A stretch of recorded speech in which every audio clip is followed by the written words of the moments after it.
The year is 1337.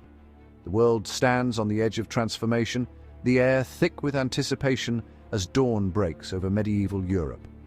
On the cliffs of Dover, you can almost taste the tension that stretches across the Channel, a silent challenge between two kingdoms separated by water but bound by blood and ambition. In France, a weary king clings desperately to his throne, surrounded by advisors and courtiers who whisper of threats both within and beyond his borders. Across the sea in England, a young and determined king believes the French crown should rightfully be his eyes set on glory and legacy. This is no mere family quarrel. This is a dynastic struggle that will ignite a century of bloodshed, ambition, and shifting alliances. The spark here will set the world ablaze. Europe itself is a chaotic patchwork of kingdoms, duchies, and city-states, each vying for power, influence, and survival. Borders are fluid, loyalties uncertain, and every ruler eyes their neighbor with suspicion. The Holy Roman Empire sprawls across the heart of the continent, a tangled web of rival princes and electors. Italy is a battleground of city-states and foreign ambitions, while to the east, ancient empires fade as fierce steppe horsemen ride the winds of change. In this volatile world, a single bold claim or one act of defiance can tip the balance, sending shockwaves through courts and battlefields alike. In 1337, that's exactly what happens. A royal declaration shatters the uneasy peace, and the drums of war begin to beat. The age of chivalric knights is fading. Now the thunder of longbows and the first crackle of gunpowder weapons signal a new era of warfare, one where old traditions will be swept away by innovation and brutality. This year marks not only the beginning of the 100 Years' War, but also the eve of the Black Death, a double blow that will reshape Europe's destiny, leaving scars that last for generations.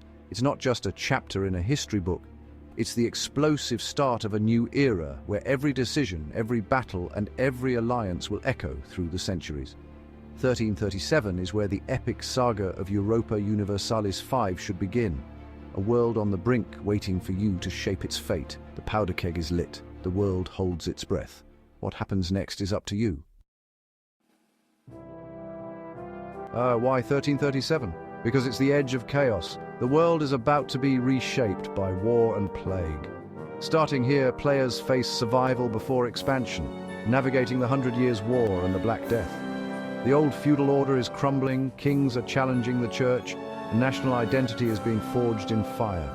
This is the turning point, the end of the High Middle Ages, the birth of the modern state.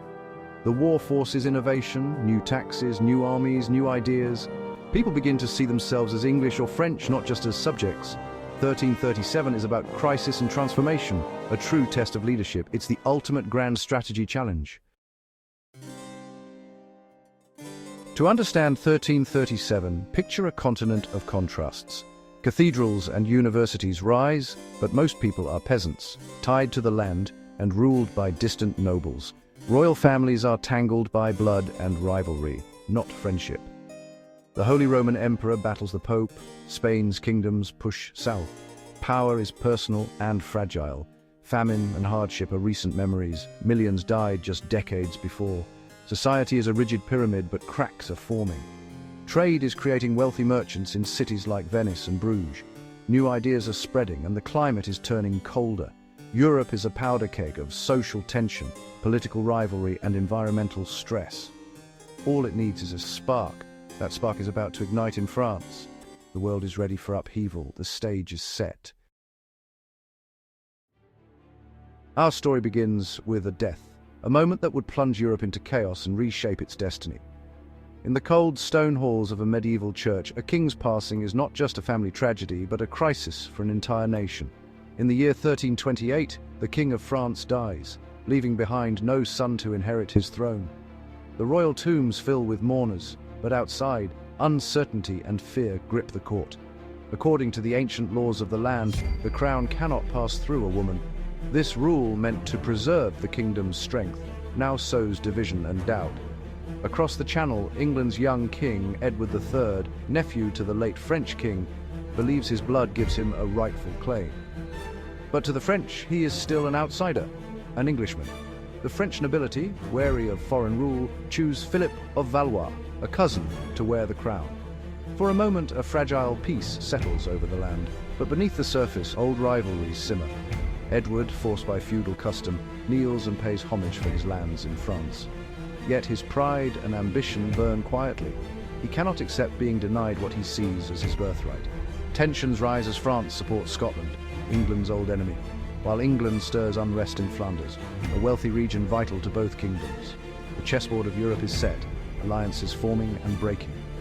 In 1337, Edward makes a bold move. He claims the French throne for himself, openly defying Philip and the French court. The fragile peace shatters. Philip responds with force, seizing Edward's lands in France.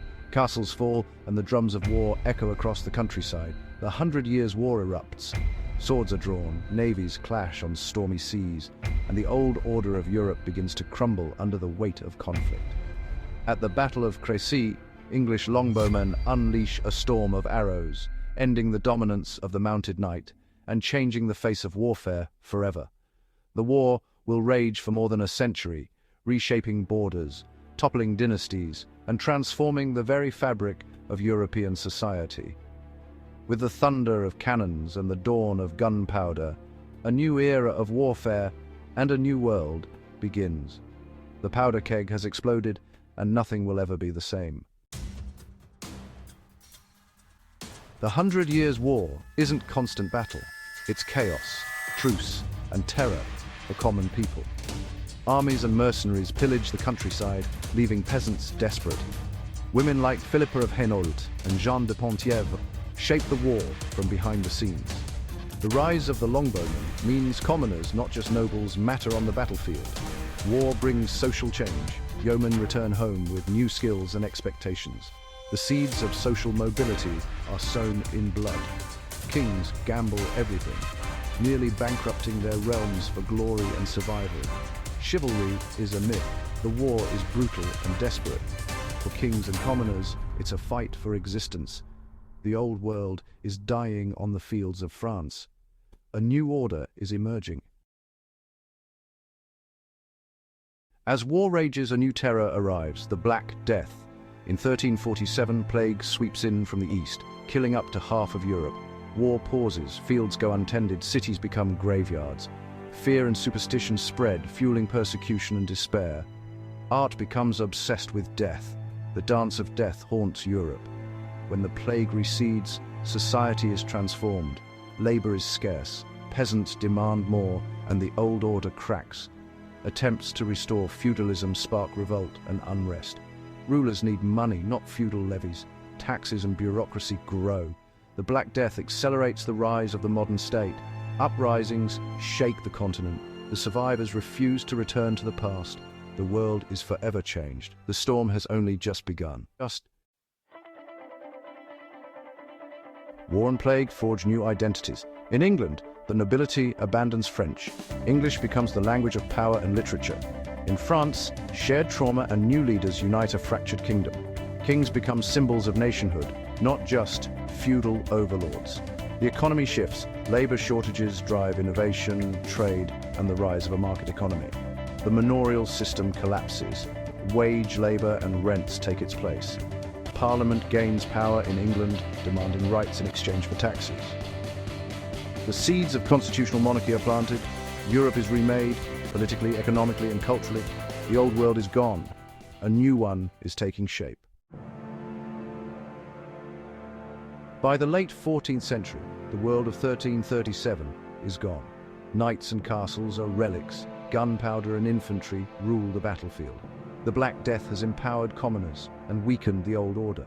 Serfdom is dying. A new middle class is rising. England and France emerge as distinct nations, each with its own identity. The dream of a united Christendom fades, replaced by rival nation-states. The seeds of modern Europe are sown in war and plague. This is the bridge between medieval and modern, a time of suffering, resilience, and innovation. Survivors stand at the dawn of a new age. Exploration, reformation, revolution. History's river has changed course forever. 1337 is more than just a date on a calendar. It's a gateway to transformation. a moment when the world stood at a crossroads. The choices made and the events that unfolded in this year would echo through centuries, shaping the very fabric of Europe and beyond. War and plague swept across the land, breaking down old institutions and clearing the way for the new. The devastation was immense, but from the ashes of destruction, new opportunities and ideas began to emerge. The old order was crumbling, and nothing would ever be quite the same. By 1453, Europe had transformed into a world of nations, armies, and ambition. Kingdoms rose and fell, borders shifted, and the seeds of modern states were sown. The continent was alive with change, driven by the relentless pursuit of power and survival. This starting point lets us experience history not as a predetermined path, but as a desperate struggle for survival and dominance. Every decision mattered, and the future was anything but certain. Here, the rise of national identity, the birth of new technology, and the slow collapse of feudalism all begin to take shape. The world was on the brink of profound change, and every innovation or act of defiance could tip the balance. A dynastic feud ignites a century of conflict. A new weapon brings an end to an era. A devastating plague rewrites the rules of society. At least each event is a thread in the tapestry of history, woven together in ways no one could have predicted. History is chaotic, unpredictable, and deeply interconnected. The actions of a single ruler, the outbreak of a single disease, or the invention of a single tool could change the fate of millions. The people of 1337 stood on the edge of the unknown, facing a future filled with both danger and possibility. Every day brought new challenges, and the choices they made would shape generations to come. Would you cling to the old ways, holding fast to tradition and the familiar?